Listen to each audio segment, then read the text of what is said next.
দেখছেন কলকাতা টিভি। আপনাদের সঙ্গে রয়েছে আমি অভিক। শুরু করছি সংবাদ সারাদিন।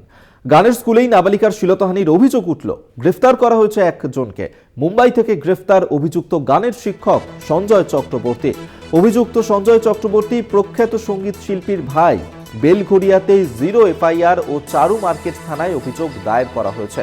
পক্সো ধারায় অভিযোগ দায়ের করা হয়েছে এবং এই ঘটনাই ঘটেছে যেখানে এক নাবালিকাকে শ্লীলতাহানি করার অভিযোগ উঠেছে। তারই গানের শিক্ষকের বিরুদ্ধে গ্রেফতার করা হয়েছে অভিযুক্ত গানের শিক্ষক সঞ্জয় চক্রবর্তীকে। রিয়া মাঝি আমাদের সঙ্গে টেলিফোনে রয়েছেন প্রতিনিধি। আরো বিস্তারিত জানবো। রিয়া, ঠিক কি অভিযোগ উঠেছে ওই গানের শিক্ষকের বিরুদ্ধে?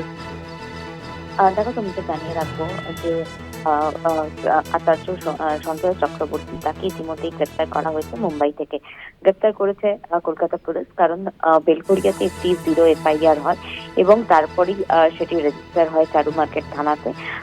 বেলঘড়িয়াতে 0 এফআইআর করে সেটা চারু মার্কেট থানায় পাঠানো হয় এবং তারপরেই সেখানে এফআইআর রেজিস্টার হয় এবং এফআইআর রেজিস্টার করে যখন তদন্ত করতে যাচ্ছে, যে অভিযোগ ছিল যে এই আচার্য সঞ্জয় চক্রবর্তী, তিনি প্রাণ সঙ্গীত একাডেমি তিনি টিচার এবং সেখানে 16 বছরের একজন তরুণীকে, নাবালিকাকে সে মলেস্ট করেছে, শ্লীলতাহানি করেছে, এইরকম একটি অভিযোগ ছিল এবং সেই অভিযোগের ভিত্তিতে তদন্ত করতে গিয়েই কিন্তু এই সঞ্জয় চক্রবর্তীকে গ্রেপ্তার করা হয়। মুম্বাই থেকে তাকে গ্রেপ্তার করা হয় এবং ইতিমধ্যেই কিন্তু তাকে নিজেদের হেফাজতে পেয়েছে পুলিশ। 18 তারিখ অব্দি নিজেদের হেফাজতে নিয়েছে।